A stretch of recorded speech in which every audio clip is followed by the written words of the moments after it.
My name is Mike Collins. We'll talk a little bit about what I do in a minute. Glad to see you. Thank you for coming. I'm going to jump in kind of an odd way to start with. On the outline that I gave to you, we had some techno problems early on. And what you're going to see with the outline, I'm going to flip number 6 and number 7 that's on the back of your outline.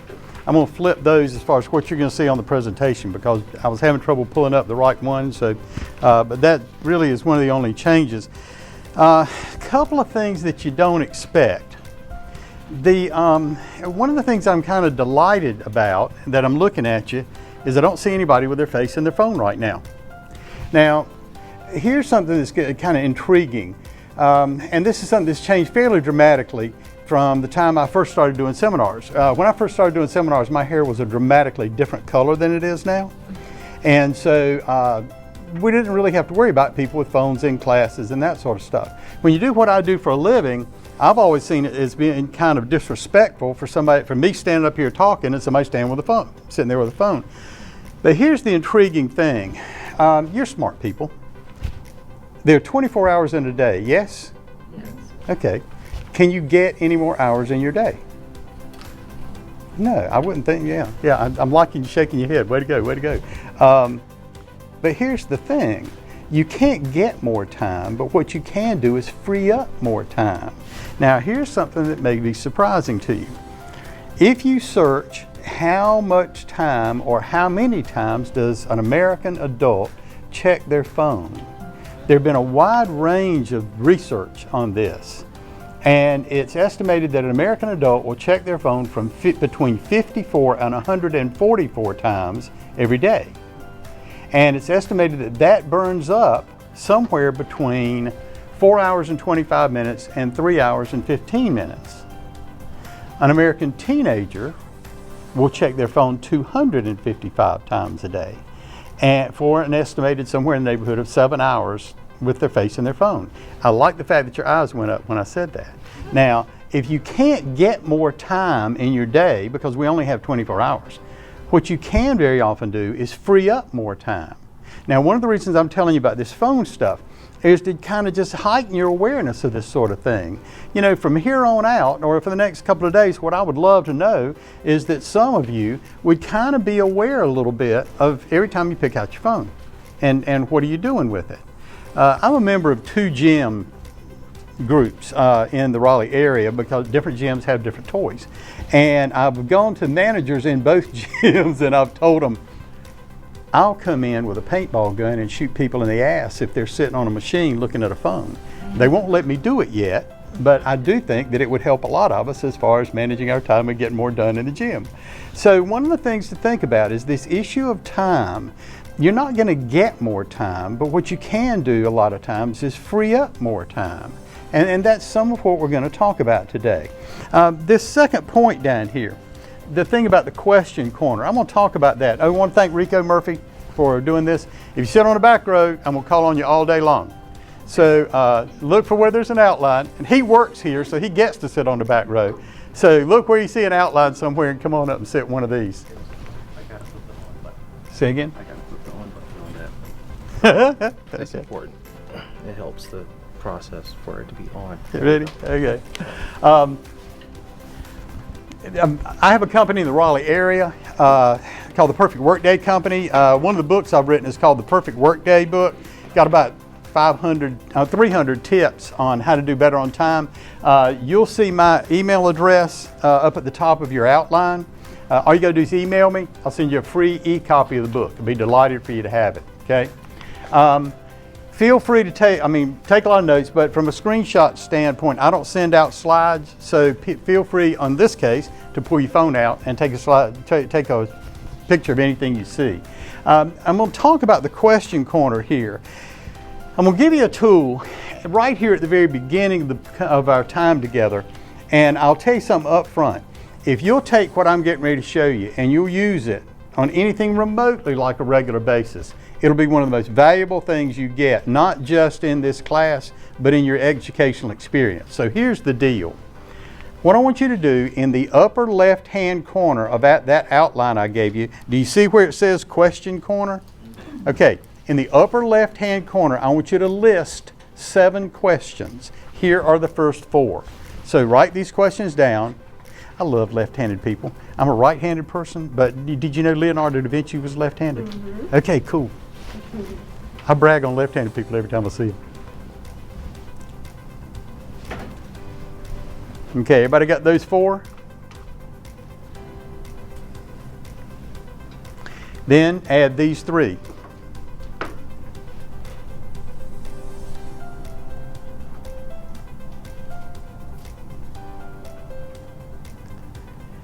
Now there's a reason I'm asking you to put them in the left-hand corner. As Americans, we read left to right. Some cultures read right to left. So anytime you pick up something to read it, whether you know it or not, unless there's a big picture on it, automatically your eyes go to the upper left-hand corner to see what it's going to start reading. Second thing, I'm asking you to list the questions down rather than across. I don't know if you know this or not, but when we read things, we don't read every word in a sentence. Our eyes jump when we read. If you list these things, your eyes go straight down and you read every question. Now, the simple fact that you wrote these questions down, 2 things are happening in your brain right now and you don't even know they're happening. Your brain's going in 2 different directions. You're looking at this and you're thinking, oh, okay, what questions like this may I ask to get more information? So you're pulling information in. You're also looking out and thinking, well, what are some of the topics that might hit? I'm going to tell y'all something up front. I am pushing parents now to teach their children, once the child's in, let's say, the 4th grade, to do this every time they walk into a classroom, because it helps you learn more effectively. Simply writing questions down helps your brain kick in and you learn more effectively. One of the reasons that Rico Murphy asked me to come do this program is for small business owners. And if you're a small business owner and you're talking to a potential client, you need to know what's going on with that potential client. And you need to start thinking about using the question corner as a way to figure that sort of thing out. Now, here's the second thing that may sound kind of odd to you for a time management program. I push small business owners to understand that the main reason they need to be better at time management is so that they can leave some time during their day, free up some time during their day to do some marketing. If you will, take a picture or jot this down, however you want to do it. This may be, again, something incredibly valuable for you, especially if you're in a small business. This is simply a marketing plan outline. I'll say it again. The main reason I believe a small business owner needs to be good at time management is to free up enough time to do some marketing. There's a concept I came up with a few years ago that I call the 30-minute secret. I think you need to spend 30 minutes every day. 30 minutes every day doing some marketing. There's a program I do called Dynamite Marketing on a Firecracker Budget. And I talk about all kinds of low-cost marketing ideas. But in 30 minutes a day, you can send some texts, send some emails, reach out by phone to somebody, go see someone, that sort of thing. But this is crucial if you're a small business owner. And let me put in a plug for the Small Business Center Network. They have tons of programs on a regular basis, webinars about how to do better at marketing. I do a 5-part series from them, and 2 of the programs are totally about marketing. In fact, let me do this. Write this down, please. ncsbc.net. ncsbc.net. That is the website for the North Carolina Small Business Center Network. And when you get to the website, just look up at the top and it'll say training. If you click on that, it'll show all the webinars that are coming up over the next 2 weeks. Next week, I'm doing Dynamite Marketing on a Firecracker Budget. I'm doing it at 2 o'clock on Tuesday and at 6:30 on Tuesday. Both of them are only an hour. And it'll give you tons of low-cost marketing kind of stuff that you can do. Okay, everybody got it? Picture time. There you go. All right, let's jump into why you thought you came here for today. Number 1 on your outline. Your day is made up of 3 things when it really comes down to it. It's essentially a triangle. So let me invite you to label the triangle that you're seeing right in front of you on your outline. First off is time. Time's the only resource where everybody starts out the same. Everybody starts out with 10,080 minutes a week. How you use your time is going to determine how successful you are. The problem we run into with time is a lack of focus. All kind of stuff pulling us away. That's why I truly believe this issue of these phones, that's one of the reasons I think it is so crucial that we understand how to more effectively use your phone. Wherever you see an outline, if you sit on the back row, I'm gonna wear you out. Come on, come on. If you sit on the front row, I don't ever call on anybody on the front row. I got you covered on that one. Okay. Glad to have you, glad to have you. This lack of focus though, trying to make sure that you're focused on the things you need to focus on. Now let me go back to that small business thing again. From a small business owner standpoint, you need to be focused on the things that make you money.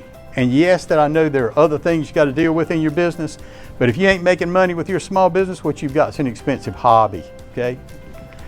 The best way, and I almost hate to show you this because it's just so mundane, the best way to deal with this lack of focus thing is to have a to-do list. I'm going to show you some things about a to-do list here in a little while that can help you get more focused and get more out of it. I will tell you this right up front. If you ever hear anybody use the phrase or you see the phrase to-do list, what they're talking about is a daily to-do list. And we're going to talk about that versus a master list here in a little while. Second side of your triangle is people. The impact other people have when you come in contact with them. One of the things I think some of you are going to like, we're going to do a thing, and I'm sure some of you have done personality profiles and that sort of stuff. I got kind of a simple thing for you to see today. I'm going to teach you a little bit about how to read other people before we get out of here. The biggest problem we come in contact with as far as other people is miscommunication. There's a concept called the 15% horror story, and it says that 15% of your time is wasted because of miscommunication. You can cut down dramatically on miscommunication by asking questions, okay? How many of you ever make an assumption about something and that assumption is wrong? Yeah, okay. Did anybody know what the word, have ever heard about the joke about the word assume? Okay. If you don't know the joke about the word assume, look at somebody who is nodding their head, ask them at the break. I'm not going to explain it right now if you'll cut some slack for me. But the more you can ask more and better questions, better off you're going to be. And I'll say this, going back to the thing about small business owners, if you ask a potential customer questions, it shows that you care about them. It shows you're interested in them. It connects you with them, okay? Third side is simple, flat out stuff. Now I love the word stuff. I use it in a variety of different ways, but when you look at all the stuff you brought, we got car keys, we got water bottles, we got telephones, we have all this stuff in our lives, okay? The biggest problem we run into with stuff is disorganization. Being able to find what we need when we need it, okay? And we'll talk about that here in a little while. I'll show you some tips to think about. The best tool I've ever found about organization is the 30-second secret. The 30-second secret.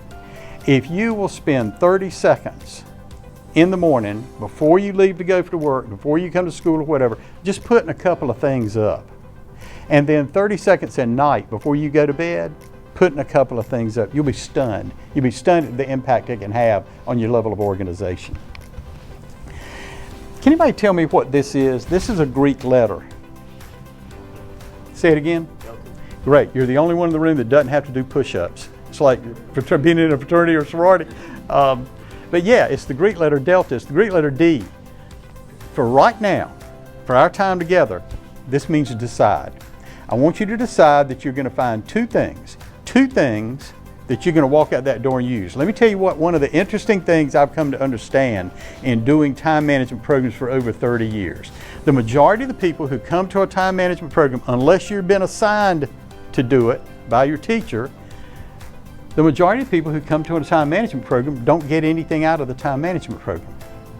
As far as they're concerned, they're checking the box because I went to a time management program. What they're hoping is that what I say is going to stick to them like Velcro, and when they walk out, all of a sudden, they're doing it. But as you'll see in a minute, our habits of how we deal with time are such, sometimes it's very difficult to deal with those habits. Sometimes it's hard to break them. We kind of do what we do the way we do it. So you decide you're going to find two things that you'll actually walk out that door and use, because I'm going to give you way more things than you can try at any one time. All right, to get really basic, what are the resources you have? When it really comes down to it, you only have 5 resources in life. First resource is time. Now remember what I said, time is the only resource where everybody starts out the same. Everybody starts out with 10,080 minutes a week. So let me offer this suggestion. One of the best investments of time you can make is 9 minutes a day. 9 minutes a day. Now hear me out. At the end of your day, if you will take 3 minutes to look out at your next day and do a to-do list. Then the next morning, when you get up or you're getting ready to work and that sort of stuff, take 3 minutes to look back over that list and get clear on what you're going to get done that day. Now let me slow down. When you write things down, the way you're doing right now, and this is a little bit different. We've got a couple of people who are tapping away in their computers to take notes and stuff. Okay, when you write things down, it does a more solid job of putting that stuff in your brain than tapping away on a keyboard. So if you do a to-do list and you've jotted it down, here's the cool thing. It puts that stuff in your brain, and your brain's working on it that night. So the next morning, when you take 3 minutes to look back over that list, it's almost like your brain saying, here's what I came up with last night. How many of you have ever woken up in the morning and in that gray period, you had a great idea? Something just came to you. Yeah, I mean, I'm getting goosebumps telling y'all that. I have it happen. And so that's why something has happened the day before to put this stuff in your head, your brain's worked on it, and that morning it's going, here you go. So that's what that morning 3 minutes does. Then around midday, if you'll take 3 minutes to look over that list and kind of figure out where you are so far. And it may be that you say, I'm gonna have to double down this afternoon to get this done, or it may be, I'm gonna pass this on to tomorrow and I'll try to get it done tomorrow. 9 minutes a day. Second resource is energy. Help me out on this one. Give me some hands up on this. How many of you are morning people? Morning people. Okay. How many of you are after? One of the things I love about what I do is y'all are having to watch me, but I'm watching y'all. Y'all got some people who are screaming here. I mean, you've got some nice folks. Afternoon people. How many of you afternoon people? How many of you evening people? Evening people. Okay. So what you're talking about is your prime time. When is your prime time? If you've got something you're really working on and you're serious about it, pull it into your prime time. Here's something to think about, and this is time and energy together. As humans, our brains can only focus on a topic for about, depending on what the topic is, between 20 minutes and 2 hours, chunks of time. So if you really want to work on something, for instance, if you have a business and you're trying to work on something, answer a question and come up with an idea, find 20 minutes to 2 hours in your prime time to work on whatever that thing is, and your brain works more efficiently. You get more done. Oh, let me jump back. You morning people, if you've got a situation in which you've kind of got to be up and at it in the evening, make sure you drink enough water. You may want to eat half of a Snickers if you've got to go to a business meeting or something like that evening or whatever, something to get your blood sugar up a little bit, get your energy level up a little bit. Realize that after about 2 hours though, your energy level is going to drop again. But what you can do is manipulate your energy a little bit if you've got to do something during a time that's not your prime time. This is the one I always find intriguing, ego. I'm not talking about pride here. What I'm talking about is this. The psychologist Sigmund Freud said that our ego is basically who we see ourselves as being, who we hold ourselves out to others as. Our attitude about time is really a habit. I mean, you've gotten in a habit of how you do what you do. That's why I kind of tease people who will walk in and want to sit on the back row. That's a habit that a lot of folks get into. It could be that you got here a little bit late and I'm gonna sit on the back row because I don't want to walk in front of everybody. I mean, I get that. But what you'll find is that life's pretty much an 80-20 rule. And for a lot of people, about 80% of the time, they're gonna sit where is their habit. That back row thing starts in the 3rd grade when you think you can get away with stuff in front of the teacher. That's where it comes from. But I'll tell you this, Studies show that if you sit on the back row, your brain and your attention is at a remove from these folks who are up closer. You learn less, you connect with less, you're on your phone more, you're thinking about other stuff going on. So when you start thinking about your life, what are the habits you've gotten into relative to time? And how do some of those habits maybe need to change a little? I'll give you two examples from me. One, and this is in relationship to being a small business owner. I am terrible about technology. I hate it. I love what it can do, but trying to figure out how it does, it makes me nuts. So I've got to always try and have someone around who can do the technology side of it. Somebody wonderful like Brandon and like Stephen. For those of you who own small businesses and those of you who want to own small businesses, the earlier you can figure out what you're not good at and find someone who's good at that you can scrape up a little bit of money and pay them to do that thing, the better off you're going to be and the better you can maximize your time. I'm also not good in details as far as keeping up with the numbers and all that other stuff. It took me 20 years to get to a point that, okay, I'm gonna scrape up a little bit of money, I'm gonna pay somebody to keep up with the numbers and keep up with the technology. When I did that, my business took a dramatic jump, okay? Figuring out what your weaknesses are and balancing those things out with an investment is something you need to think about. Speaking of investment, these dollar signs, these are the simplest signals for me to use in our society to denote investment. Y'all coming today is an investment in who you are and who you want to be. The more you'll do that on a regular basis, I promise you, it is a great that bit of time you'll spend is a great investment in who you want to be. I watch videos at least 20 minutes a day, and, and they are usually about something that I really need to learn. Everybody know who TED Talks are? Smartest people in the world talking about what they do. But I watch TED Talks, I watch other stuff. How many of you know who Gary Vaynerchuk is? Good to see a couple of hands go up. Go online and simply search Gary V. Gary V right now is the point man on what works in social media from a marketing standpoint. I'm listening in the car on the way down here to see y'all. I'm listening to his new book. Day Trading Attention is the name of it. I'm listening to his new book on audio. So go to YouTube, and hey, as far as using your phone to learn something, rock on. I'm fine with that. So again, are you investing in yourself on a regular basis?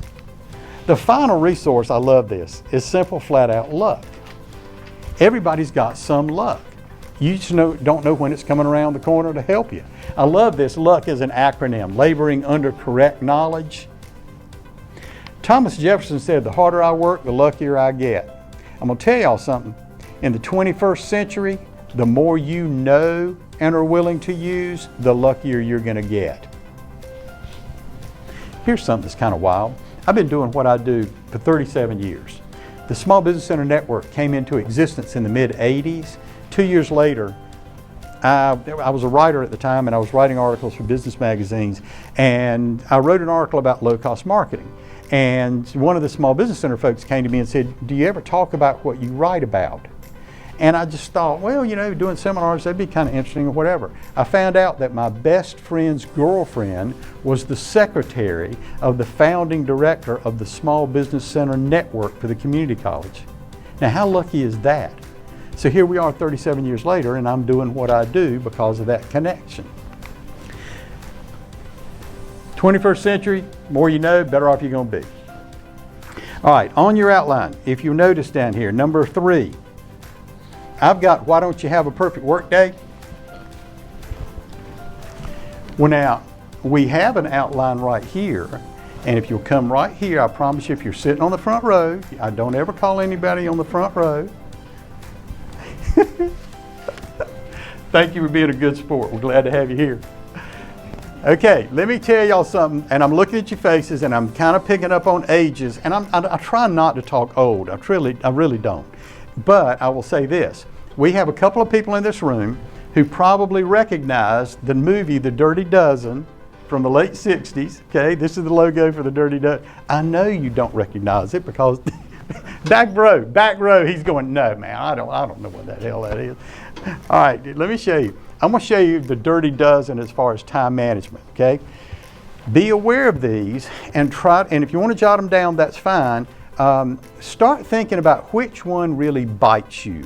Which one for you is a real challenge. And I'm going to give you tips to think about for each one of these things.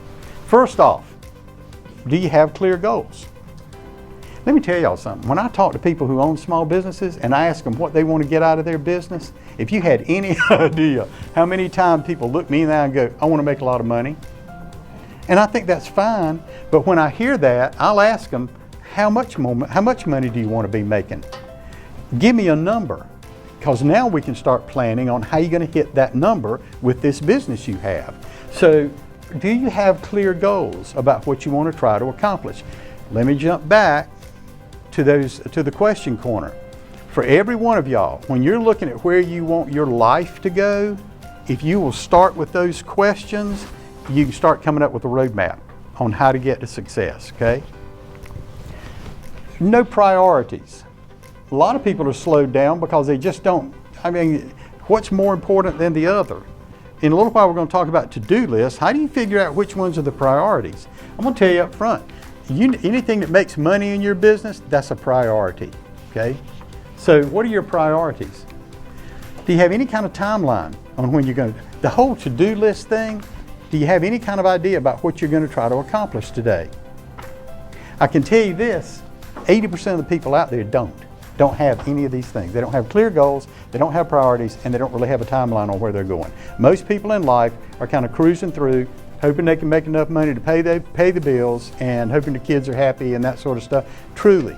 So the more you'll come up with specific goals, better off you're going to be, and the more it's going to put you ahead of the pack. Are you trying to do too much? A lot of folks, and here again, please spot me this. I'm going to make a sexist comment, so here we go. Women are worse about trying to do too much than men, and the reason you're worse about it than trying to do too much than men is because we are butt heads and we put that on you. We're willing to let you try to do too much so that we don't have to do some stuff. So understand that's kind of how the world works. If you're trying to do too much though, it's easy for it to wear you out. I love this quote. By trying to do too much, you risk not doing enough because you got stuff grabbing your time. Help me out on this. If you're trying to do too much and you're a perfectionist, is that a recipe for a headache right there? Yes. I keep tossing out this 80-20 thing. I tend to look at life to a great degree, either 80-20 or 20-60-20. I'll tell you a little bit more if we cruise through here. But in the majority of the things you're doing in life, if you do them 80% okay, you're going to be okay. There's about 20% of the things you do in life and in your business that you need to cross every T and dot every I. But it ain't everything, okay? How many of you have ever walked into somebody's house and all you got to do is look around and you can know pretty quickly they're a perfectionist? Yeah, by the way that place looks, oh yeah. So 80% of the time, most of the time, you're going to be okay. How many of you know a difficult person? Way to go. Let me tell you something interesting. If you're in business, you are going to run into difficult people all the time. And they are going to be customers, they are going to be vendors, they are going to be government people, all kind of folks you're going to run into they're going to be difficult people, okay? Let me see how honest y'all will be. How many of you have ever been in a relationship with a difficult person? Yeah, really. Okay, let me talk about a way to kind of deal with that. And the way I'm suggest deal with it, it doesn't start with it doesn't start with that noise. Rituals, simple rituals can get your brain into a little bit more comfortable area. I tell you, you need to be thinking about what you can do when you have a time with a difficult person. A lot of times the best thing to do is just, they're going to be like they're going to be, and then you find a way to move away from them. When you move away from them though, what do you do to get them out of your head? Because I'm going to tell you, you know as well as I do, you're around that difficult person, when you kind of move away from them, there's that voice in your head going, I'll tell you one day, I'm going to think next time I get around you, I'll tell you what I'm going to do. I know exactly what I'm going to do. This is what I should have said, but I didn't say it. How many of you ever run into that? Yeah. Okay, couple of things. One is music. I've asked tons of groups, what do you do when you run into a difficult person and you move away from them? One of the main things I hear is music. I had one woman said, I go outside and sing a song. But if you don't have 10 of your favorite songs on your phone, click on a tune that really kind of turns you around. It's one of the fastest ways to put you back into a positive frame of mind, okay?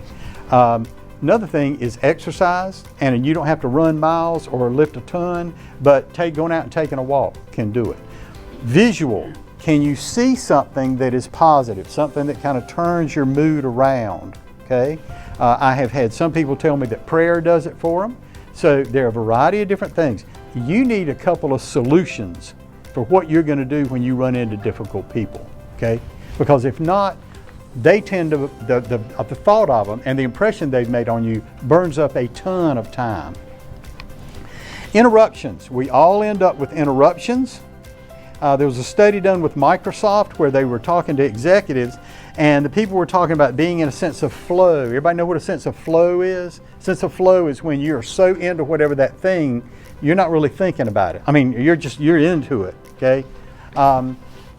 They were talking to executives who would be working on something and they were interrupted. Either somebody called them on the phone, walked in the office, they got an email, and they had to stop working on what they were working on.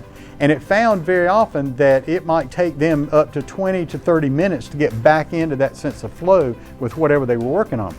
But if they used simple rituals, it got them back. In one case, it got them back in less than 20 seconds. One of the rituals they used, they said everybody had paper on their desk, okay?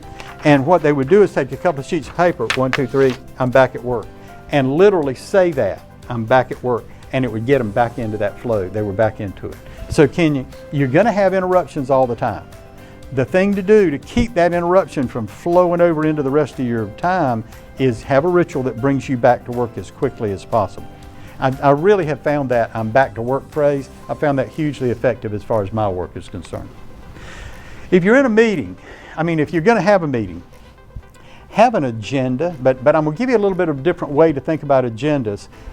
If you call a meeting, what usually happens is you say, we're going to have a meeting at 11 o'clock. Now, everybody shows up and you say, here's what we need to talk about, here's what we need to cover. Well, people have to start from square one at that point. I'm not saying you've got to have an agenda with, here are the 5 things we're going to talk about, here's the time we're going to spend, here's who all's in the meeting. I'm not saying you have to do that. I'm saying, though, if you're going to have a meeting, if you can let the people know 1 or 2 things that you want to talk about, it gives them a head start. It gives their brain a head start thinking about those things before you ever have the meeting. Some of the most effective business people I know, if they zap me, they say, we need to get together, could be Zoom meeting, could be in person, and they'll say, let's talk about the video stuff that we're going to do at the Getting It All Done class coming up on Wednesday, okay? Give people a heads up. Let me tell you what fries me about this picture. If you can see it, do you notice that she's got a kind of a smile on her face? She thinks this is funny. Now, my question to y'all is this. What if you were her assistant and she got hit by a bus at lunch and they come to you and say, we've got a project going on. How about you grab the information for that project and we've got a meeting tomorrow morning at 9. How are you going to feel? So when you think about that disorganization, remember what I said. Best thing you can do is have a simple system that allows you to kind of organize a few things so that you can find what you need when you need it. And I'll go into that a little bit deeper here in a minute. Low energy level burns up a lot of time for folks just because they don't have the energy to get the things done they need to get done. I'm not saying you got to be hammering it in the gym or running marathons, but I will say this. The key here is drink more water. Now, I noticed that a couple of you brought water bottles in here with you. Way to go, way to go. If your hydration level drops by 2 to 3%, it inhibits your ability to do simple math. It inhibits your reaction time coming up on stop signs and stoplights. As far as taking a walk, just a little more movement in your day. How many of you know folks who are in jobs in which they sit down the vast majority of the time? Most of us are in a lifestyle that is very much like that. So getting up and just taking short walks every now and then. I saw something the other day and it was talking about doing squats. and that if you will get in the habit of doing somewhere in the neighborhood of 50 squats every day, 10 at a time, just throughout the day, okay? Nobody has to see you do it. That what it does, it pushes more blood through your system, it keeps your brain more active, okay? And it drops your chance of a heart attack dramatically. Kind of wild research. This is the thing, just shoot me, just shoot me. The techno challenges that we run into, I tell all my friends who are around my age, get your grandchild to teach you one new thing on your phone every week. But in all seriousness, learning one new technological thing every week, you don't have to learn a whole computer language, but what you can do, I listened to this audiobook with Gary Vaynerchuk coming down. He has talked about some things about Facebook, Instagram, and LinkedIn that I didn't know. And as soon as I get back tonight, I'm gonna be jumping on some of these things. From a technology standpoint, it ain't gonna do anything but get what, let me ask this. How many of you are into AI? Good on you, good on you, good on you, good on you. I started experimenting with it last summer, first of last summer. I went on to AI, and everybody starts, it seems like, or started with ChatGPT, and now I'm a member with ChatGPT and with Gemini, the Google AI, and I've started playing around with a couple of others, but I went on AI, and I started reading about it, and it was talking about that it will give you really interesting answers for questions. So I asked ChatGPT, I said, tell me about love. And what I got was this kind of interesting answer with a little bit about emotion, a little bit about philosophy, and that sort of stuff. Then I saw a couple of videos. Remember what I said, watching stuff for 20 minutes a day. I saw a couple of videos, and it was talking about what the prompt, the question you asked, how you arrange the prompt, and it said if you want the answer in a certain style, ask for that style. So I said, tell me about love in the style of Socrates. And as you can imagine, what I got was this very philosophical kind of look at love. Well, considering my sense of humor, I went to it and I said, tell me about love in the style of the Roadrunner. What were the first two words? Beep, beep. Right, right. I went nuts. I've got 192 of these things now. I mean, I was going online and I was saying, who are the 10 top philosophers in the history of humankind? I didn't even know half of them because they're from the Mideast and China and that. I didn't have a clue. But I would go in and I would say, tell me about love in the style of this one, and then this one, this one. I did it through sports. I did it through art. I did it through science. I've got 192 of these things. One of my next books over the next 2 years is going to be Love in the Style of, and I'm going to take these answers that AI gave me and drop them into a book. But tools like that can be incredible.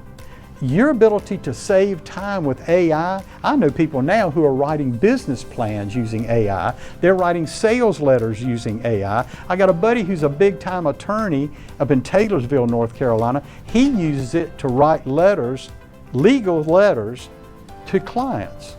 So this is technology's doing a ton for us as far as helping us with time, but you gotta know how to use it. Procrastination. We'll talk about that later. Thank you, thank you, thank you. A couple of you got it. Way to go, proud of you, proud of you. But here's the thing about procrastination. There are 3 types of procrastination. The first one is that standard, I'll do it tomorrow kind. The second one is busy, busy. You're moving, okay? You're active, and you think you're getting something done, but you're really putting off something over here you should be doing. Now here's what I think is intriguing about this. This word on the right, spuddle. Spuddle was the word in the 13th century that meant exactly what we think busy, busy means. So it ain't like it's a new thing. People have been doing it forever. Priority delusion, though, is intriguing because it's something very successful people do. And it is, they're working on putting out this fire here or greasing that squeaky wheel, but if they were doing something over there, it would have a dramatically more positive and profitable impact on their business. So these are your dirty dozen. Pick 2. Pick 2 that you want to work on for the next few days. And the rest of our program, I'll be giving you all kind of little practical things you can do. So of the 12 I talked about, if you've listed them, put a check beside 2.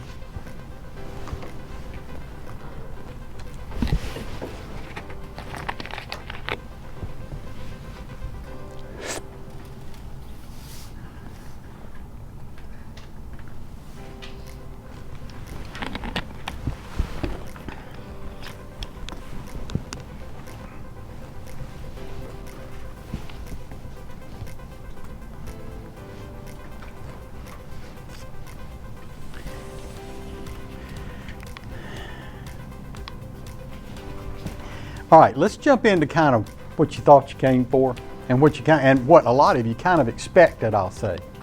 The issue about lists. I told you there's a difference between to-do lists and master lists. To-do lists are more of a, you hear people talking about to-do lists, what they're talking about is a daily to-do list. What am I going to get done today? But one of the things I would ask you is this: how many of you have ever written out a master list of some type? Either here's what I want to accomplish in life, or here's where I'd like to go, anything. Okay, I'm seeing some heads nodding. Two researchers from Princeton did a study, and they found the average American has 137 things in mind that they think they need to be doing. And it's everything from take out the trash to get an advanced degree. This is an exercise that's really intriguing, and it's one that should for you be ongoing. Come up with a pad or something like that, start creating a master list, and just start adding to it, and then checking things off. Here's an odd question, and some of you have probably been in the military, so your answer might be yes. How many of you have ever been skydiving? Way to go, way to go. I'll tell you this, if you want to accomplish a lot of things in life, go skydiving one time. Going through that door one time, when you get on the ground, you'll think, if I can do that, I can do anything. As scary as people assume. Say again? It's not as scary as people think. Oh, no, it's not. I have a huge fear of heights. Yeah. Way to go. Way to go on that. I think going through that door, usually when you're at the door, the engine, usually there are two engine plane if a bunch of people are going up at the same time. So the engine's right there. The wind's going about 100 miles an hour, and there's this roar. And I liken it, when I tell the stories, I liken it to a dragon's roar. So what you're talking yourself into doing is stepping into the dragon's mouth. And you do that, you can do a lot in life. So I would really encourage you to do this master list thing, and it's fun too. I mean, I got a list of all the places I would like to see a college football game, and I'm about 8 clicks into that list already. Notre Dame and a bunch of other places. But do your master list sometime. You'll find it's fun. The to-do list thing. Now here's a couple of things to think about with the to-do list. How many things do you have on your to-do list? Studies show that both psychologists and Buddhist monks notice a thing that they call monkey mind. They say if you have more things than 10 on your list, that your eyes start jumping from number 2 to number 13 to back up to number 7, down to number 15 and back up to number 9. Your eyes start jumping around, and what ends up happening is your brain starts freezing up. And it literally, you'll lock up after a while. I don't ever have more than 6 to 8 things on my list. And that doesn't mean I'm not doing more than 6 to 8 things, but I ain't looking at more than 6 to 8 things on my list. And when I line something off my list, I'm looking over on the master list of the things I got to do, and I'm pulling one and pulling it in. So it keeps me fairly focused and doesn't make me so crazy. So in doing this to-do list, another thing you really need to start doing is setting priorities. Now, you remember me talking about that, about the priority thing. I'm going to suggest that as you look at the things on your list, you start grading them, A, B, and C. A's are things that you absolutely positively have to get done. You don't get these things done, your business is in the hole. You don't get these things done, you're divorced. You don't get these things done, your health is down the drain, okay? Those are the A's. The B's are things that if you can find a way to get that B done, it'll help you with the A, okay? So start thinking in your life right now, what are A's and what are B's? Now what worries me for you and what jumps up and bites people all the time are the C's. Now before I talk about C's, I want to ask a quick question because I don't want to hurt anybody's feelings. Does anybody in here own a Chihuahua? Okay, I got one. Okay. God bless you. You know how the Chihuahuas are, they're always biting at your ankles, jumping around, doing a noise. And okay, these are the C things in your life. These are those Chihuahua things in your life. What I'm suggesting to you is this. If you can find a way to lump a bunch of C's together, I mean, if you got to go get something at the mall, what other things can you pick up on the way to the mall so you don't have to make separate trips? You know what I'm talking about, that sort of thing. Getting a bunch of stuff done at one time. Okay? But these C things, I'm telling you, if you look at your to-do list a lot of times, you'll see an A and a B and that, and then you'll see a bunch of C's.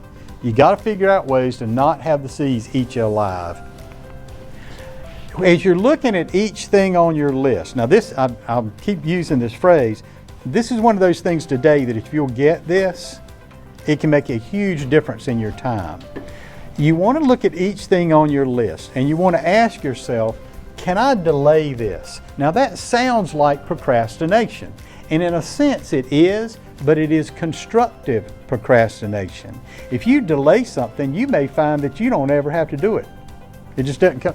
Ran into a woman in Asheville a couple of years ago. She's an assistant to an executive. She said, my boss is so creative. She said, she blows in here with ideas. She'll come out in next to my desk. I'll tell you what we need to do. We can do this and this and this and this. She said, when I first came to work here, and she would come in with those ideas, she said, when she walked away, I'd jump on them. And I'd work. And then I would find out, she would see me working on it, and she would say, what are you doing? And I would say, well, I'm working on that idea. She said, that was just an idea. I was just thinking out loud. Well, now what she does, boss comes in, here's what we ought to do. Here's what we can do, blah, blah, blah. And she'll say, oh, that's a great idea. Boss leaves. She doesn't do a thing. Boss comes in a second time. You know that idea I was telling you about? I think that thing's so good we could do. And she'll say, yeah, I was thinking that was a good idea too. Boss leaves. Doesn't hit a lick. She said, but if the boss comes in a third time, she's found that now she knows it's serious and she'll get to work on it. But can you delay that thing on your list? Can you delegate it? Can you get somebody else to do it for you? Now, how many of you are married or you're in a relationship? Okay, put your hands down. How many of you have children, grandchildren, anything like that? Okay, now one of the things you may want to be thinking about is, can you get somebody else to do some of these C's so you can focus on those A's and B's, especially the ones that relate to your small business, okay? Maybe the best thing is don't do it. Like the woman in Asheville I was telling you about. Just don't do it and watch what happens. You may find out it doesn't really matter at all. And then if these three aren't going to work, do it and get on with it. Do it and get on with it, okay? Now there's a fifth D. Some jobs are so big that you just can't knock them out in one fell swoop. So what you can do though is take a bite out of it today, take a bite out of it tomorrow, and sooner or later it's small enough that you can knock it out. It's just like that old story about how do you eat an elephant? Help me out. How do you eat an elephant? One bite at a time, that's right. So one of the keys of doing a to-do list, that's the first step. Second step is you got to start grading that thing, A's, B's, and C's. And then you start looking at these things and applying the 4 D's and maybe the fifth D, okay? And here again, you remember me talking about earlier, 9 minutes a day. And I said if you'll spend 3 minutes at the end of your day doing a to-do list, the next morning spend 3 minutes looking over that list. That's 3 minutes in the morning, that's when you're applying this stuff. That 3 minutes in the midday, that's when you're applying this stuff. And 3 minutes is not a ton of time, okay? On your outline, horror story, number 5.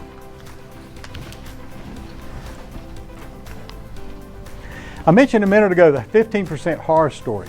15% of your time is wasted because of miscommunication. Now, you're smart people. If you want to do the math, 15% of your work year is around 7 weeks. Now think about that. 7 weeks of your time is wasted because of miscommunication. You ask better questions, what, why, who, where, when, how, and how much, and that time's not as wasted as it was before. But think about what we talked about at the very beginning, the issue of phone use.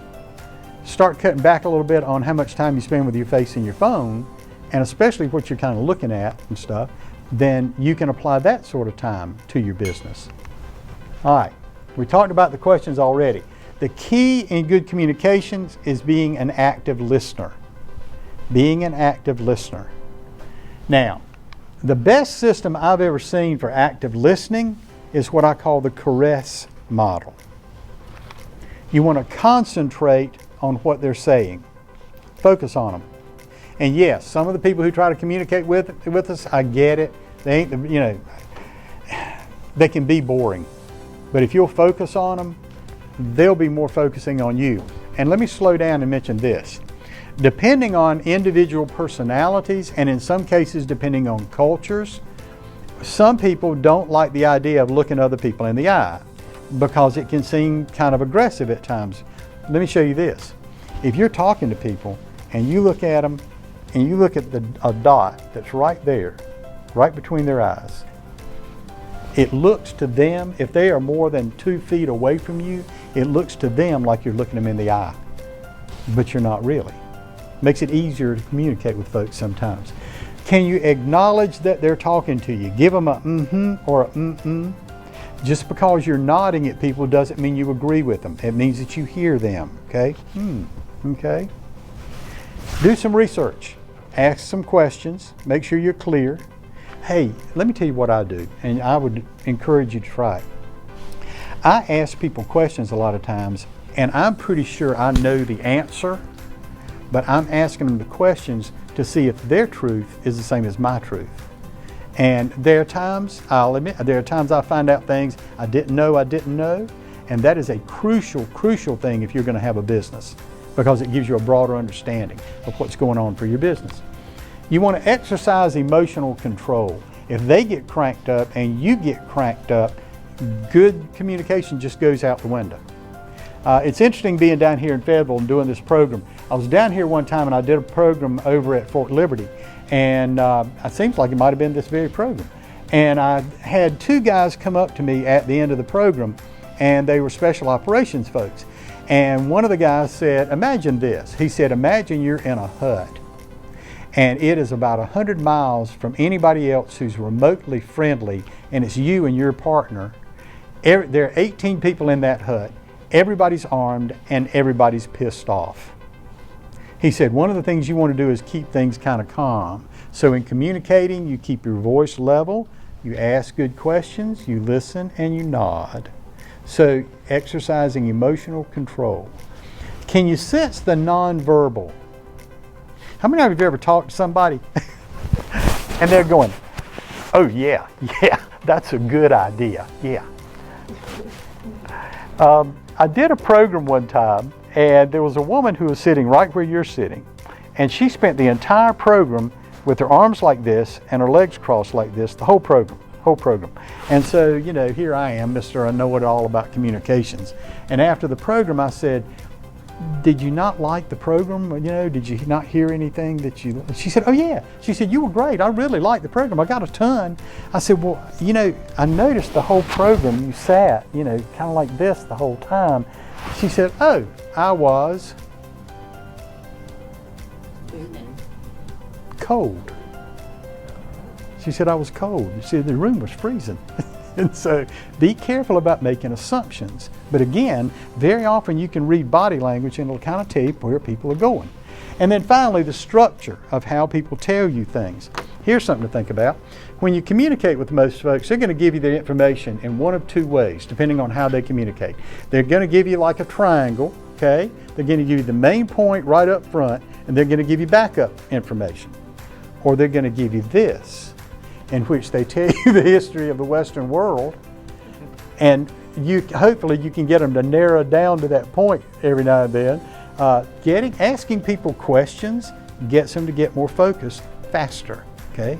So from the communication standpoint, you can waste a ton of time communicating with folks. All right, this is where I was talking about the outline that you have. I'm going to jump into number 7, and then we'll talk about number 6. This is called the techno thing we ran into. In talking about the fact that people are crazy and trying to communicate with folks, this is going to take a little bit longer than probably we've got until 12 o'clock. So let me let you do this. Let's take a short break, okay? 10 minutes okay with y'all? Okay, see you back here. What time do you have? I have 11:55. 11:55. See y'all back here at 12:05, and I'll have you out of here before 1 o'clock, I promise, okay? This is going to be more of an involved segment for our program. This is always the part of the program that takes longer and that sort of stuff, but I think you're going to be surprised by some things you can pick up. I truly believe this. Life is all about finding people who are your kind of crazy. Will you agree with me that it seems like a lot of the people you cross paths with on a regular basis tend to be daggone crazy? Now the thing is, let me put it to you in a little bit different way. There's a writer named Thomas More. He was a monk, and he got out of that, and he is a psychotherapist now. He's written a number of great books. One of the books he wrote is about how life changes for us, and it's called A Religion of Your Own. Well, he quotes Emerson, Ralph Waldo Emerson. Emerson in the mid-1850s wrote that as we live, we have all these experiences, and the experiences create what he called the vast background of our being. I mean, it's kind of like I was halfway joking with y'all earlier when I said people who walk in and sit on the back row, it's a habit they have. That's kind of part of their life experience and that sort of stuff. But what Moore wrote, he said that in life a lot of times we run into situations that for which our vast background of our being don't prepare us. And he said those things make us crazy. And I think that we're running into a situation, hear me out, I'm not going to lay into politics too much, but over the last couple of years, if you look at what's going on in the media and you look at what's going on in politics, it's made a lot of people crazy. And it has occupied a lot of our minds over the last couple of years, and I believe it's going to be occupying a lot of our minds over the next 4 years. That craziness that we see pulls our attention away a lot of times from the things we should be doing, and has an impact on those sorts of things. So this whole thing about you're kind of crazy, yeah, I mean, a lot of the people you run into have a lot of things going on in their lives, and a lot of children taking care of parents. One of the things that I do is I talk to caregivers about how to take care of themselves. Written 2 books, did a video, won awards and all this other stuff. The reason I'm telling you that, how many of you either are a family caregiver or you've been a family caregiver, you can see it coming in your future? Raise your hands. Okay, look at the hands, look at this. This has impact on people's lives. I got a deal for you. You've got my email address on that outline at the top of the front of the page, okay? On the back of the page, you're seeing a site that says caregivingcraziness.com. That is a website that I put up. It's got the video that I did. It's got about 150 blogs about caregiving. I've done 2 books about caregiving. You have my email address. If you will email me, all you got to do is put the number 101 on the email. One of the books is Caregiver 101, and it's 101 ways to take care of yourself if you're a caregiver. I'd be delighted to send it to you for free. And just as we told you about this program, you email me and I'll send you an e-copy of The Perfect Workday. I'd be glad to. But so many of the things that happen in our lives make us crazy, and that has an impact on our time. So this thing about who we are and what our personalities are like and our ability to communicate effectively with folks. Got something for you. This is a pretty interesting survey. Now, what I'm going to ask you to do is this. I'm going to give everybody one. You don't have it in front of you yet. All you got to do is check off every word or phrase that you think applies to you. It doesn't matter the setting or anything like that, but what do you think you're like? Add up every word, every check that you've done, and put the total down here, okay? You don't worry about totaling up the 4 columns, but each column, just check off what you think you're like, and then add up the checks, okay? You just grab and pass.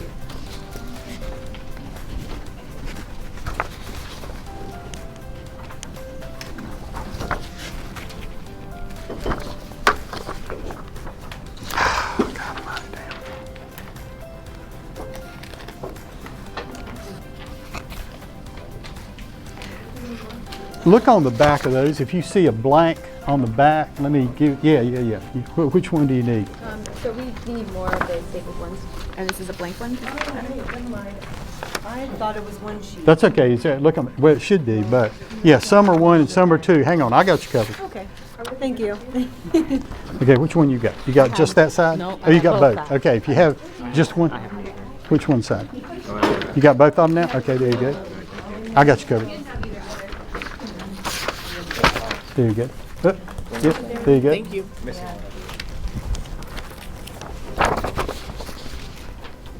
There we go. I got you covered. Don't worry about it. Okay. You got it? Coming that way? Okay. Thank you. Okay, who does not? Everybody got one? do that just for the fun of it. Got both sides? Yeah, okay. Make sure you got stuff on both sides.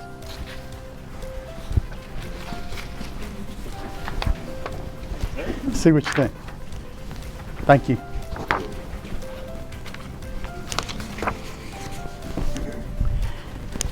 I think it would be interesting to watch how some of your students come out. Yeah, see how, yeah.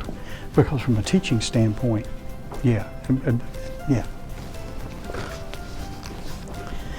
I gotta pay you a compliment on the shoes. I'm a huge Converse fan. Way to go. It's like old school goes new school.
And there are no right or wrong answers in this thing.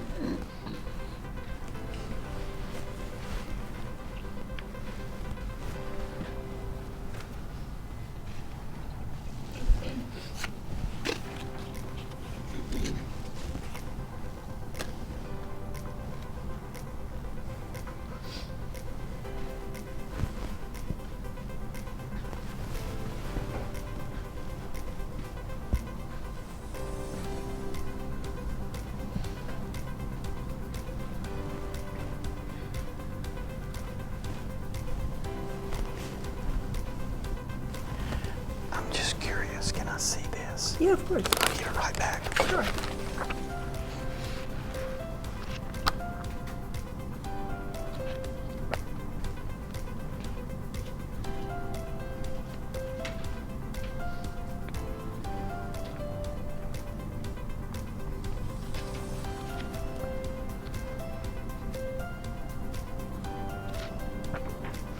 That's pretty cool. Thank you. Of course.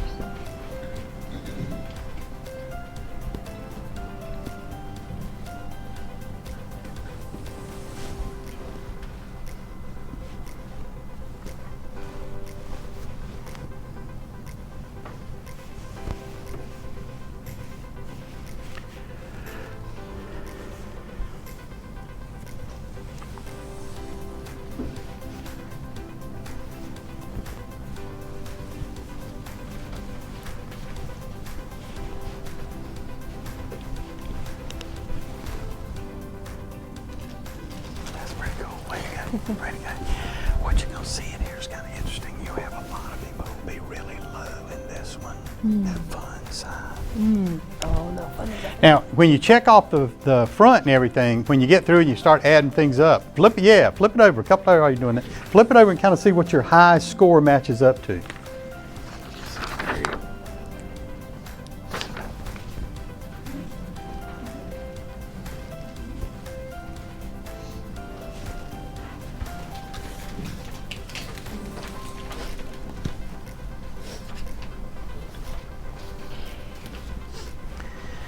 What was your high score? 54. No. Not the total of them. Add up each column and put Oh, your okay. totals right there. Yeah, you got it. When you look at your scores, do you think this is kind of reasonable about who you are? Okay. I'm going to show you something. And I mean, you're in the middle of eating lunch and I get it, but I'm going to burn up a few calories for you if you don't mind. I want you to look at your highest score. Look at your highest score.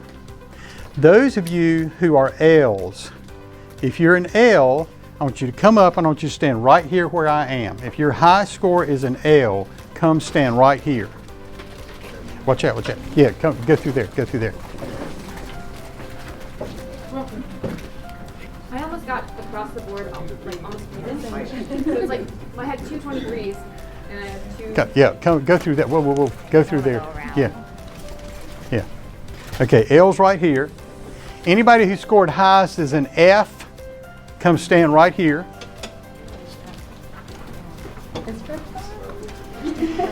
If you're a T, if your high score is a T, I want you to come stand right here at the end of this table. If you're a T. And if you're a P, bunch up. If you're L's, bunch up. If you're a T, and if you're a P, stand at the end of the table on that end. Now, if you tied for scores, stand in between where your scores are. Anybody? Now, are y'all saying you're all L's? No, I'm an F. F, you and I are F's. Yeah. Okay, come on over here. I was tied, so I had 23 in the F and 23 in the L's. Okay, then what you want to do is stand right there at the corner of that screen. Stop right there. Okay, all right, so let's understand all of you are L's though, right? Okay, here's the deal. Now, the reason what you looking? Where's P? That's P over there. I can't walk through because of that cord right there. Come back around this way. You're doing good. See, left-handed people are like that. I mean, you just never know. Way to go. Okay, couple of things to think about. L's are lend a hand kind of people, y'all. You know, you're the type of folks, you are pleasers. You want everything to be okay and stuff, and you're willing to go out of your way to make sure things are okay for other folks, okay? P's are planners. They're detail-oriented folks. We have way to go, way to go. We have got to have y'all around. Look at that, facing the phone, facing the phone. Well, see, that's that P. Get the details straight. P's are planners. They're detail-oriented folks. We've got to have them around or things get missed. T's are take charge kind of folks. If you want to get something done, tell them what you need to get done and just back out of the way. Those of us who are F's, we're fun-oriented folks. We're kind of cutting up, having a big time, laughing at the rest of you, that sort of stuff. Now, here are a couple of things to think about, and I'm going to go into detail in this. When you look at this sort of setup, whoever is diagonal from you is usually the type of person you have the most conflict with because they are the most unlike you. So that's the L's and the T's over here. P's and F's, yeah, we're cutting up and telling jokes. We're cutting up telling jokes, and y'all are back over there going, well, no, you need to add it all up. Now, it's not that drawing cartoons on your paper or something. But one of the things I want you to think about is this. One of the impacts to our time has to do with the differences in who we are and trying to find a way to kind of deal with people. So what I'm going to try to encourage you to think about is, can you speak another language? I mean, I get it that we're all speaking English, but will you agree with me that even though everybody's speaking English, it's almost kind of like we're speaking a different language and how we say it and what we do, what we mean by it, that sort of thing? Okay, what I want to do is show you a little bit about how to understand that language a little more effectively, and I'm going to show you some things about how to read people, okay? Have a seat, have a seat. I keep laughing at that comment you made. Which Sit on the one? back, I'm gonna wear you out. Are you okay? Fine.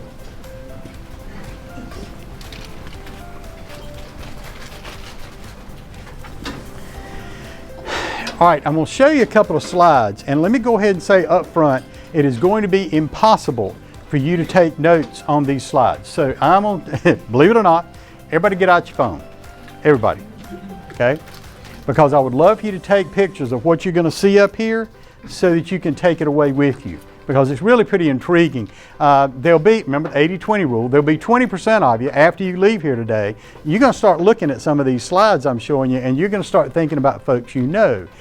To that point, I want you to flip your outline over so you're seeing this, so you see in the back, okay? And I want you to draw a big plus sign to divide this information up into quadrants.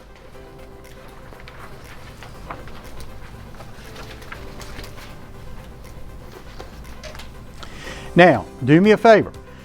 Where they intersect, draw a couple of arrows, 4 arrows that point to each one, and just put opposites collide, opposites collide.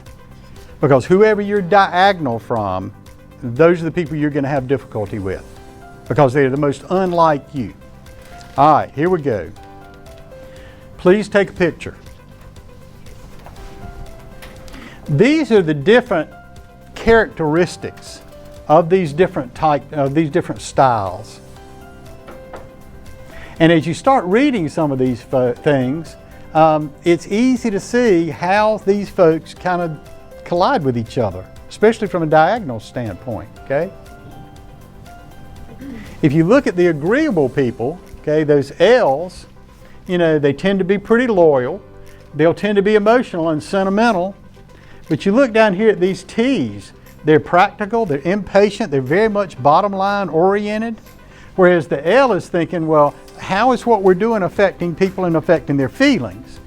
Take charge, these T kind of folks are thinking, how's it affecting the bottom line? I'm sorry they got the feelings hurt, but we got to get on with it.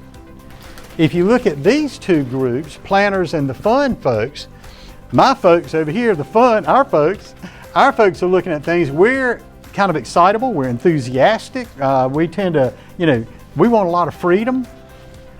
Planners, these P's, they're kind of looking at boundaries. They're looking at the rules of the game. They're very orderly. They're very organized, okay? One of the things I would ask you to think about is when you look at what your qualities are, how might some of your qualities impact your attitude about time and how you might be able to use that time, both positively and how those impacts might impact you negatively, okay?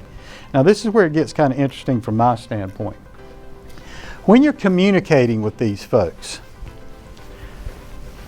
the L's and the F's up here, just give me the big picture.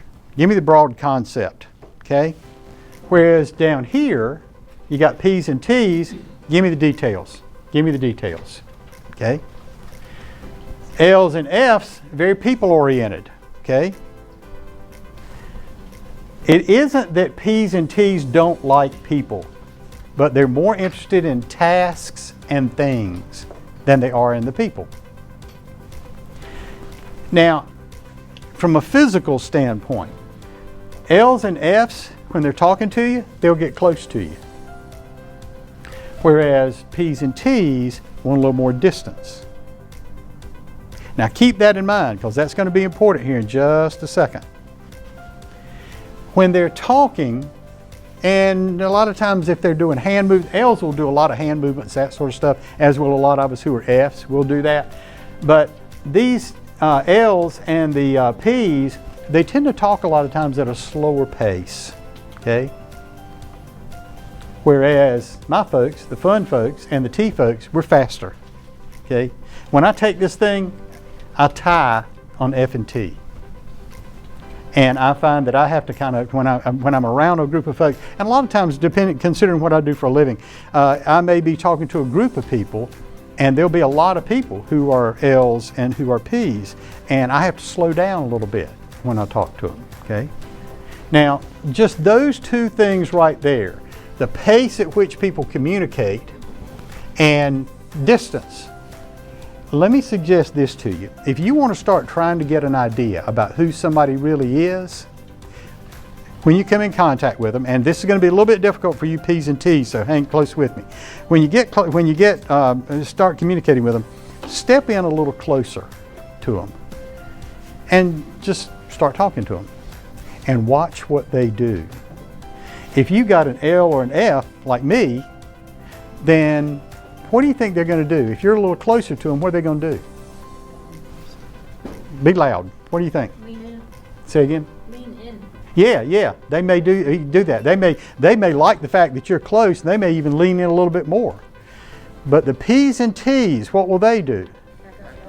Yeah, Mike, I know what you're talking about. Yeah. Yeah. I've seen that before. Yeah. I'll tell you this. Let me offer this. If you talk to people, with CIA or with the FBI, one of my fraternity brothers was with the FBI and the CIA, and I got to talking to him about this stuff. And he says, this is some of the stuff they'll learn about how do you communicate, how do you pick up on who somebody is, how do you figure out if they're telling you the truth, that sort of thing. So this is one of the very simplest things you can do is step a little bit closer to somebody and watch their reaction. Start listening to them, listening for the pace at which they talk. Ask them about something and see if they give you a bunch of details or if they give you broad concepts, big picture kind of stuff. If you're kind of aware of that, you can start picking up on who somebody is. Now, most of the time, they want you to speak their language, don't they? So if you tend, and let's say you're down here, you're a P or a T, but you're talking to somebody up here, give them kind of the broad concepts. Don't get so deep into detail. These P's, y'all will wear me out. Y'all will wear me out with the details and stuff. And look, here are the 10 things you got to be thinking about. Well, okay, I get that, but just, you know, what's the big picture? What do we have to do to make things work out the way we want them to work out?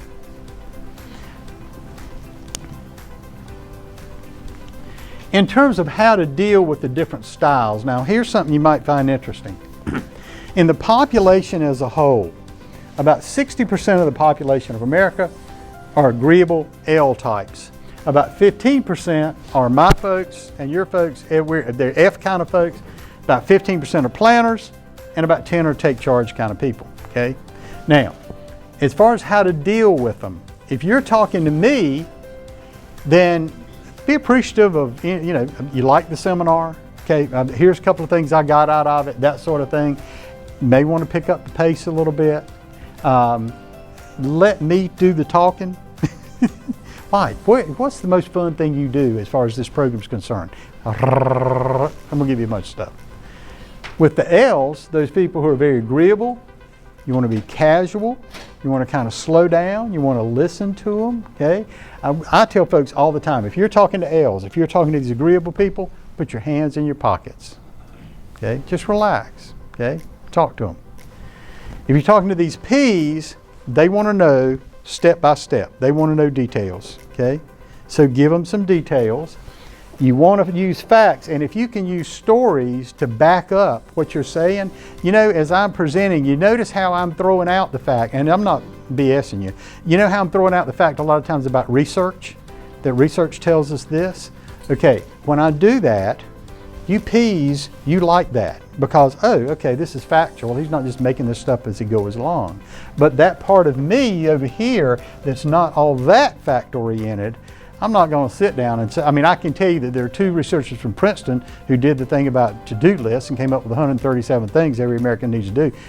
I'm not tossing out colleges. I'm not talking about the name of the research or whatever. Look, here's the basic research. What I told you at the very beginning of the program about people and their phones, I went online and I looked how often do American adults check their phones. And I got 3 different types of research. Well, I'm not going to run in and say, this is Harvard, and this is Princeton, and this is that.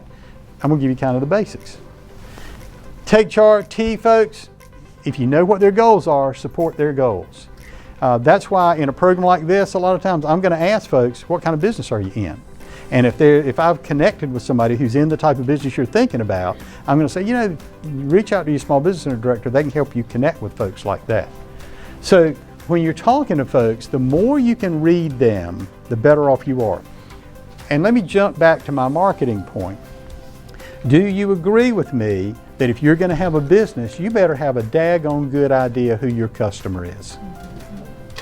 The series of programs that I do, yesterday I did it twice, and the program is finding your perfect customer and creating a marketing plan. And one of the things I talk about is here's some different ways you need to think about who your customer is. Do you know, can you describe your perfect customer with a little more detail than a human being with a debit card? When you start thinking about who your customer is, can you describe them demographically? Geographically, do you know where they are? Synchrographically, synchro means time, do you know when they need whatever it is you want? And my favorite is psychographics. Do you know who they are in their heads? Questions on this? This is a whole lot to give you in a fairly short period of time, but questions, concerns, what are you thinking? Yes, ma'am. So what if you have other things that's kind of like overlapping with the other? So you feel like kind of close. In terms of personalities? Okay, like me, okay, I tie in these 2 things right here. So usually when somebody's talking to me, if they're easing into both these areas, I'm good.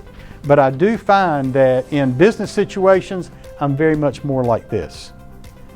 Somebody told me one time that I've been in situations where I was a leader, and somebody told me that one of the things they liked about me being a leader is I didn't care who was mad at me.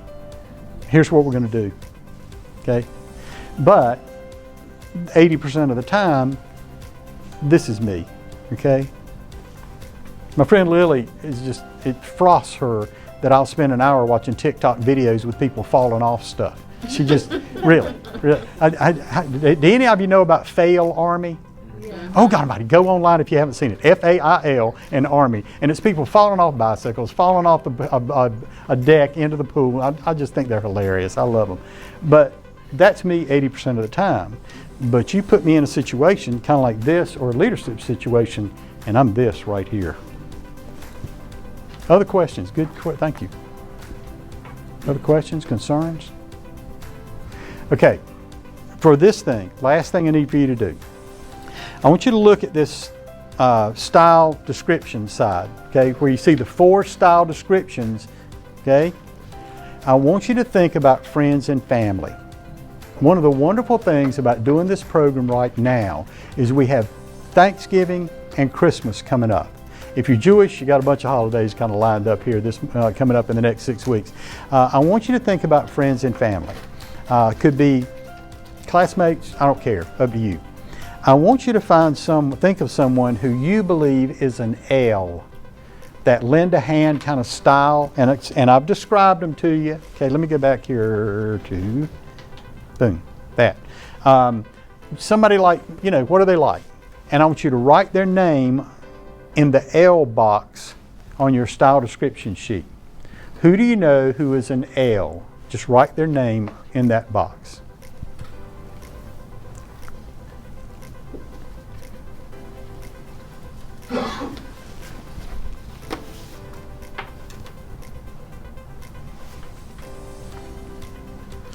I want you to think of a friend who's an F, that fun-oriented kind of person, okay? Outgoing, okay? Kind of enthusiastic. Write their name in that box.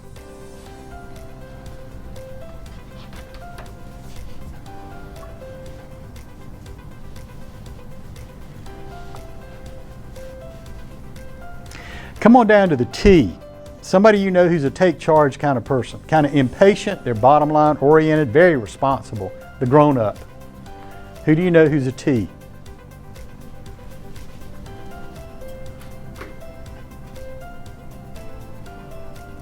And then finally, who do you know who's a P? That planner, that detail-oriented kind of person, orderly. They're the one of those folks you walk in their house and everything's where it's supposed to be, that kind of thing. I want you to have 4 names. Friends, family, whoever you know.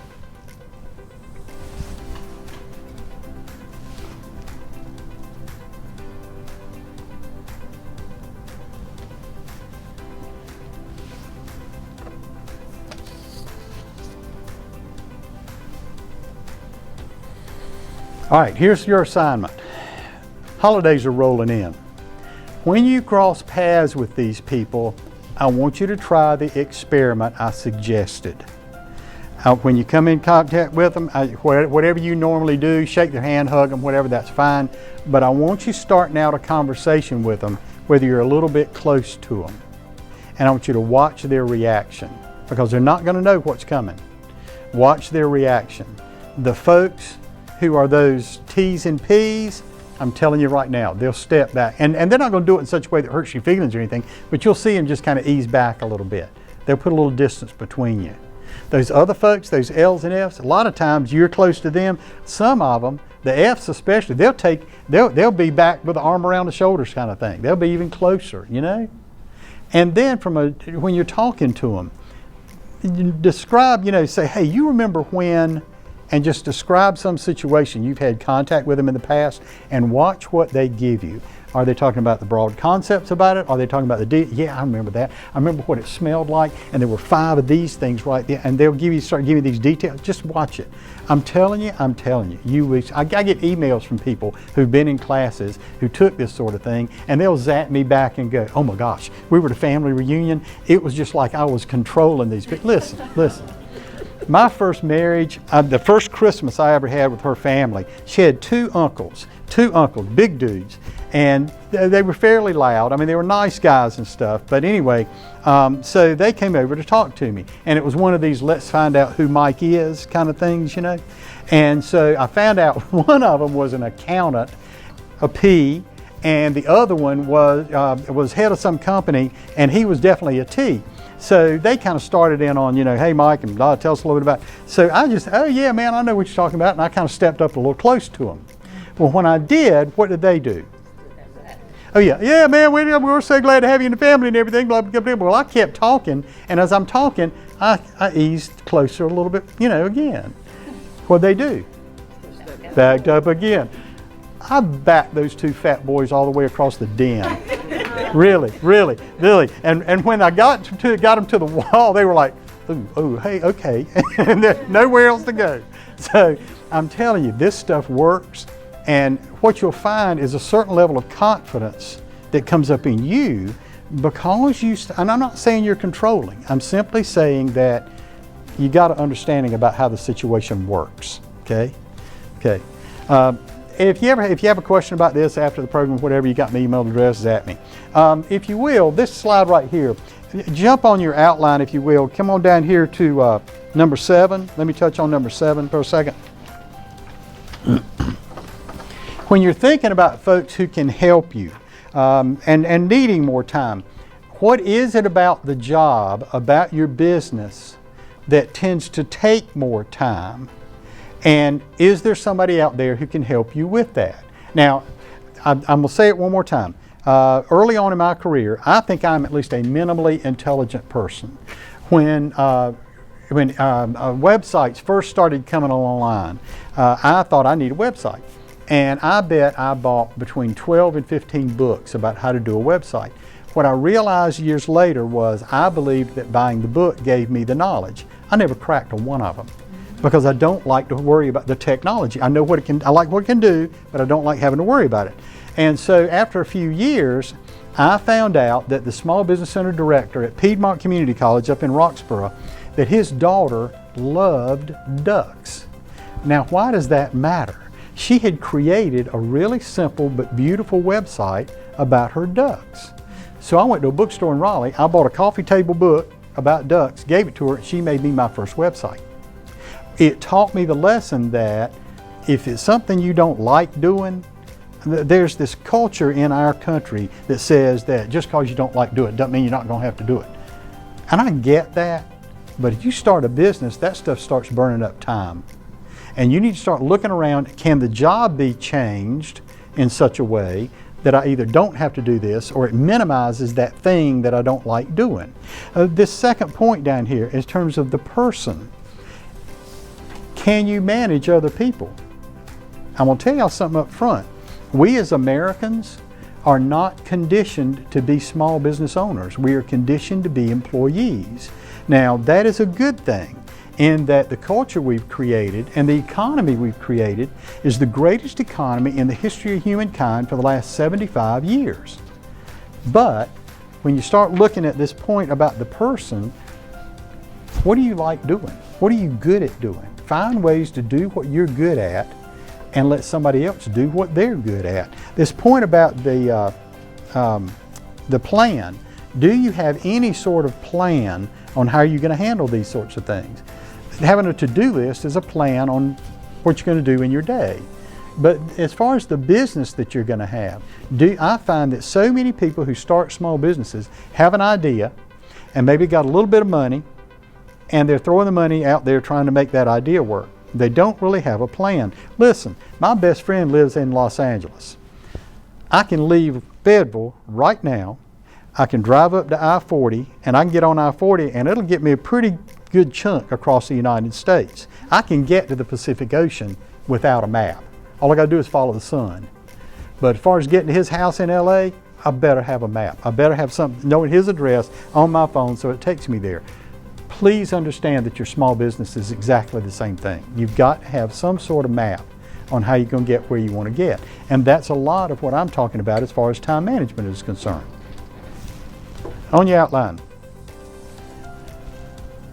Oh, by the way, check this out.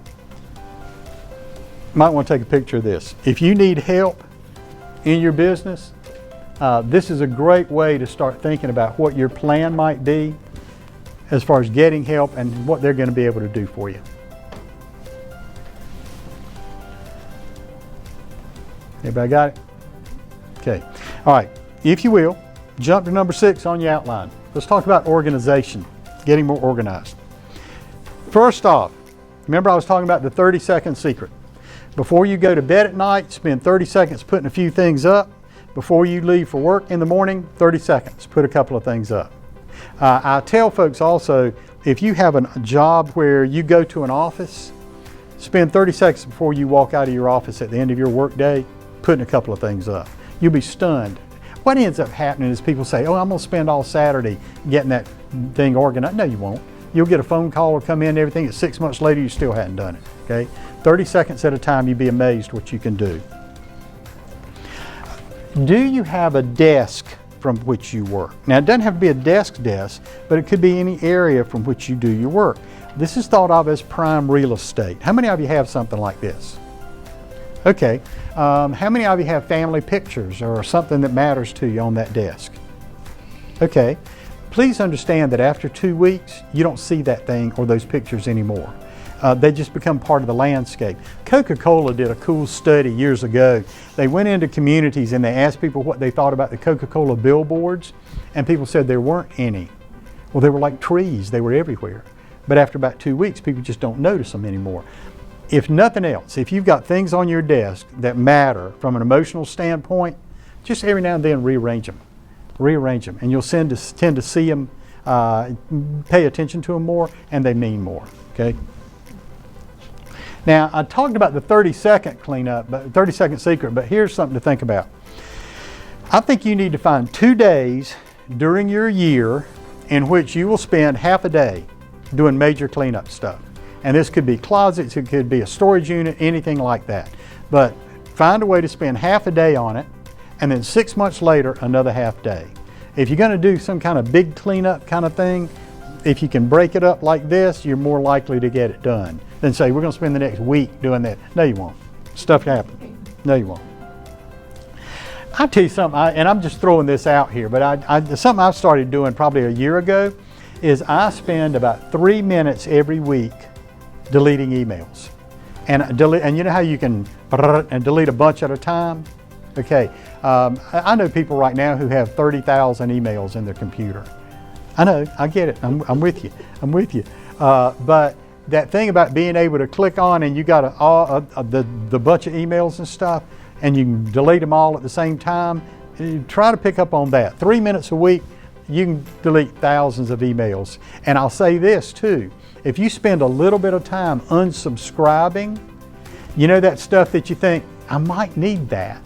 Well, if you do, you're a smart person. You can go somewhere you can find that information. That's one of the things about the internet now.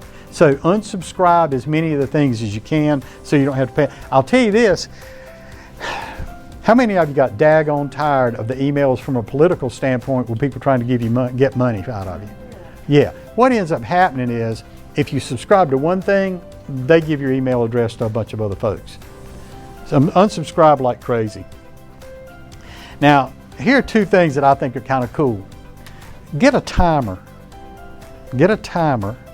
Set a timer. It gives you a deadline, okay? And don't make it too long. Set a timer for what you're going to try to get done. It's got a name.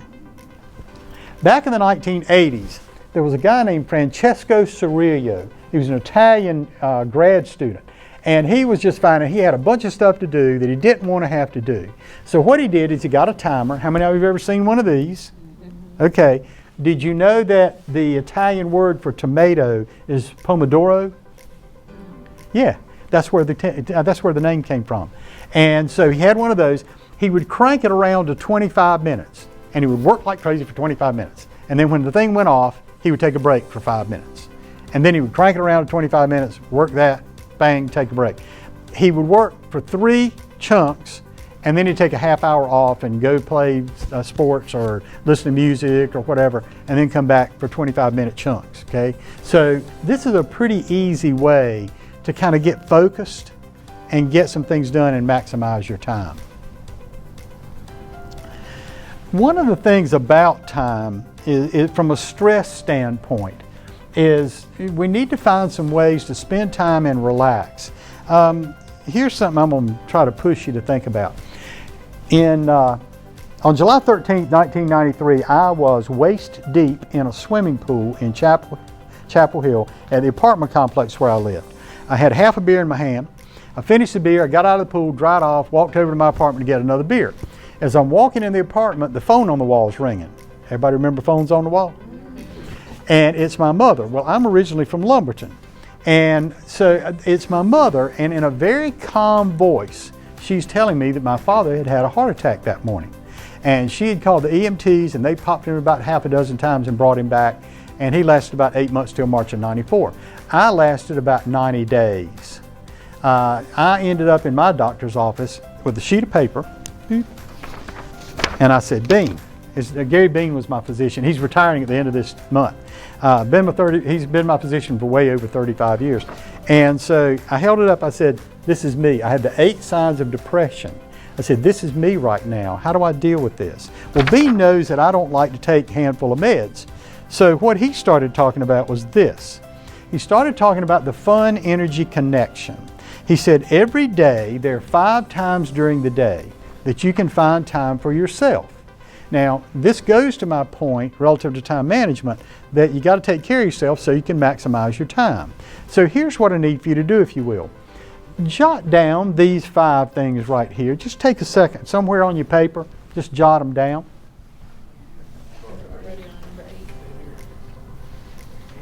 Anything, yeah, jot them down on anything. Oh, they're okay. Great. Thank you. All right. Beside each one of them, I want you to come up with just a rough idea of how long it takes for you to do this in your day. Now, get up is from the time you wake up till the time you walk out your front door. And if you don't do it every day, just give me a round number, that kind of thing. On the way to work or on the way to class, how long does that take you? How long do you normally take for lunch? Do you take any breaks during your day? And how long does it take you to go home? Just come up with chunks of time, round numbers.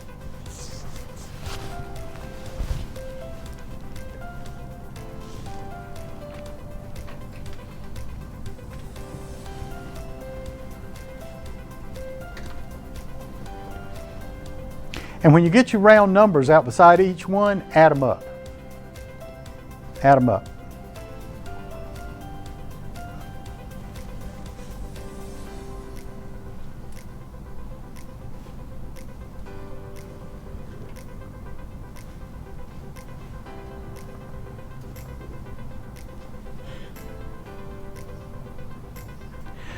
Whatever you came up with as a total, that is how much time during your day that you can use a lot of times to find the fun energy connection, helping to maintain your energy and sometimes bring it up. Get up. You need to find a way to have a positive experience as early in the morning, as early in your day as possible. And it could, now if you have kids and you got to do a bunch of stuff, I get it. It can be like a circus or a train wreck. I get that. But first thing, I know people who do this before they ever get out of bed in the morning. Can you do some sort of short exercise? Can you listen to a song you really like? Can you see something visual that's very positive for you? If you're one of those lose your mind, get up and see the sunrise people, God bless you. Go right ahead and do that. But whatever is positive, a way to start your day, do that. My late mother-in-law used to talk about the fact, she said, if you wake up killing snakes, you're going to be killing snakes all day. And I thought, what the hell does that mean? Yeah, but you get it, okay? It's something negative first thing, it sets the tone for the rest of the day. I'm saying, can you consciously set your day up with something positive early in the day? On your way to work, 1 day a week, or to class, 1 day a week, Listen to something on the way to work or on the way to class that helps you at work or in class. Book on CD, something like, not fiction, but something nonfiction. Can you listen to something? Audible isn't all that expensive. That could do it. If you still got a CD player in your car, there are all kinds of things you can do. Yes, ma'am. There's an app called Libby.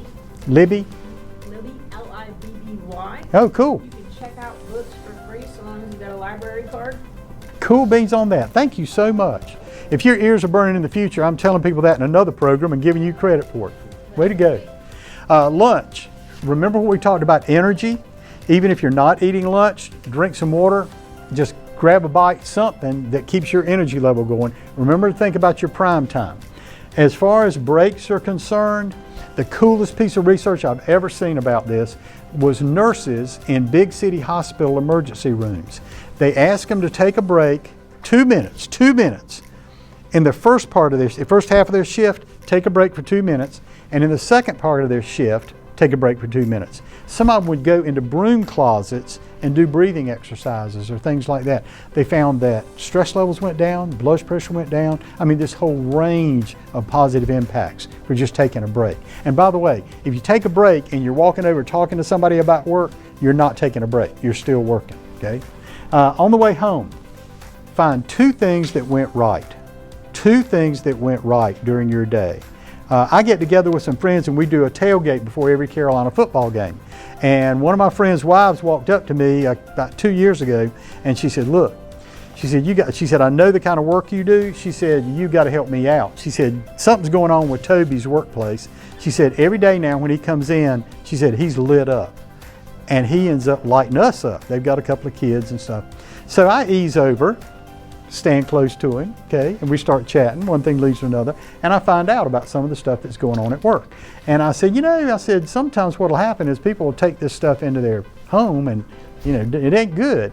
I said, you live in Greensboro, and I know where you live, and I know about 2 miles from where you live, there's a park, and there's a pond right on the edge of the park.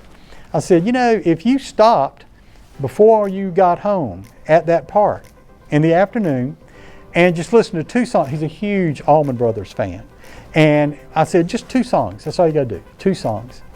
So 2 games later, before the season's over, he comes up to me and he is hugely thankful.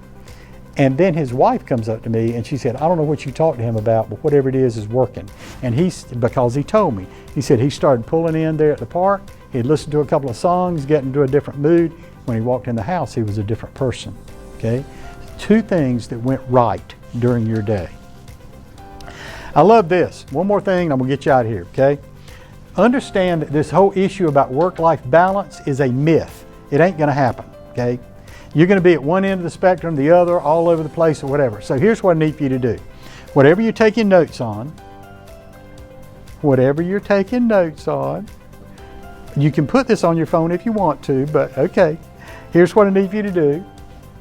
I need for you to draw this. On anything you're taking notes on, draw this. Just a plus sign, health at 12 o'clock, family, friends down here at 6, work at 9, and mental over at 3.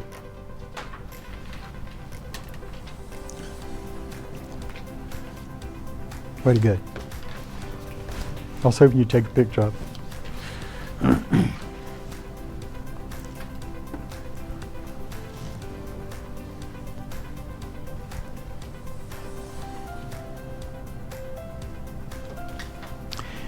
Now I'm going to toss something out. Please feel free to use it or don't use it, up to you.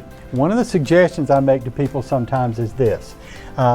If you tend to be somebody who goes to church a lot, if spiritual is a big thing for you, if you want to draw another axis from 0 out to about where you think 4 o'clock would be and put spiritual, you might want to do that. Up to you.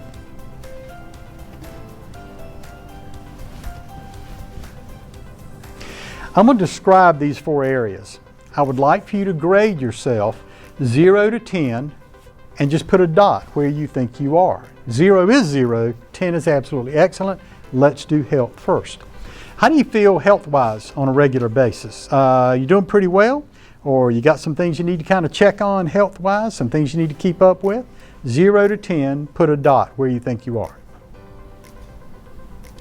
From a mental standpoint, Are you trying to learn new things? I'm going to say up front, please take this in the positive manner I mean it. Just because you're going to class doesn't necessarily mean you're trying to learn things. Could be just trying to check a box so it'll help you get a job. And I get that. But from a mental standpoint, what are you doing to help your mental health? What are you learning? What are you kind of pursuing mentally? 0 to 10, put a dot. If spirituality is something that's important to you, 0 to 10, are you actively doing things that can help you in that area? Family and friends, how you doing on that? Getting along with everybody?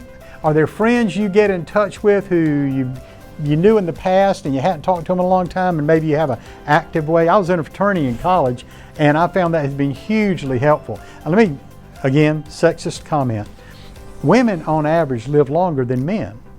And studies show that one of the reasons you live longer is you do a much better job than we do of maintaining friendships, especially groups of friends, and you actively get together with those friends on a regular basis. Males do not do that as often. And one of the things I'm pushing as far as my fraternity group is getting together on a regular basis with folks. Family doing okay? Got some challenges you got to deal with? 0 to 10, where do you think you are on family and friends? As far as work is concerned, where are you 0 to 10? Do you enjoy what you do? If you aren't really working a lot now, do you have a plan on where you want this thing to go? Like the businesses y'all were talking about, that sort of thing. So where do you think you are, 0 to 10? Now this is where this gets interesting. I want you to do something, but I don't want you to do it until you actually hear me say the word go, okay? I want you to connect the dots, but I don't want you to do it with straight lines. In effect, I want you to draw a circle connecting the dots. Go.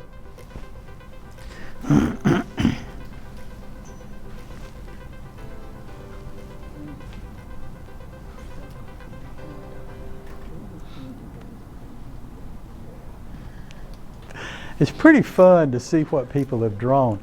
I've run into flat tires.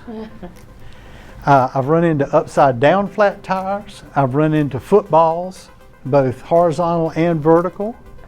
The thing I want you to think about is the short side of your circle. Whatever the short side of your circle is, what you need to be thinking about is how you can push that short side out by 1% on a weekly basis. What little things can you do to kind of push that short side out? In terms of health, drink more water, okay? Promise you, your energy level will be more on an even keel. From a mental standpoint, try to learn something every week. Okay, remember what I was talking about, TED Talks, about YouTube, those sorts of things? What are you trying to learn? From a spiritual standpoint, I'll tell you something you might find interesting. Explore Thomas More, M-O-O-R-E. Thomas More wrote A Religion of Your Own. He wrote What to Do During Dark Nights, during your life, that sort of thing, tough times. He's got some kind of interesting takes on it, and he references a ton of stuff across the range as far as spirituality is concerned. Family and friends. There's that person you hadn't talked to in a long time. Could be family, could be friends. You be the one to reach out one more time. Just say, hey, holidays are coming up. Just wanted to check on you, see how you're doing, okay? From a work standpoint, do you have any goals as far as work is concerned? Or is it showing up every day and I get paid, okay? So from a time standpoint, we've talked a good bit about what can jump up and bite you, that dirty dozen stuff. I'm hoping you pick 2 things that you're going to work on. We talked about being a little bit more focused and planning, ABCs, having a to-do list, that sort of thing. Talked a little bit about some of the impacts that people can have on us and how that can work, and talked about how to get a little bit more organized. 30-second secret. Questions? We're doing okay? Been a delight having y'all. Now you got my email address at the top of that outline. If you email me, I'll be delighted to send you a free e-copy of the Perfect Workday. And if you'd like Caregiver 101, just all you gotta do is put 101 in the email. I'll send that along. Stephen, thank you for all y'all do. Appreciate it. Brandon, appreciate what you're doing, bud. If you do have a question later on, zap me. I got you covered. Have a good holiday, okay? Thanksgiving coming up next week. Christmas a month from now, so roll on. Yes, sir. Stephen, what do you want to do? Yes, you can just leave it on the desk, that's fine, I'll pick them up and I'll go around. Yeah, absolutely, everyone give Mr. Collins a hand. Oh, thank you, thank you. You're too kind, thank you.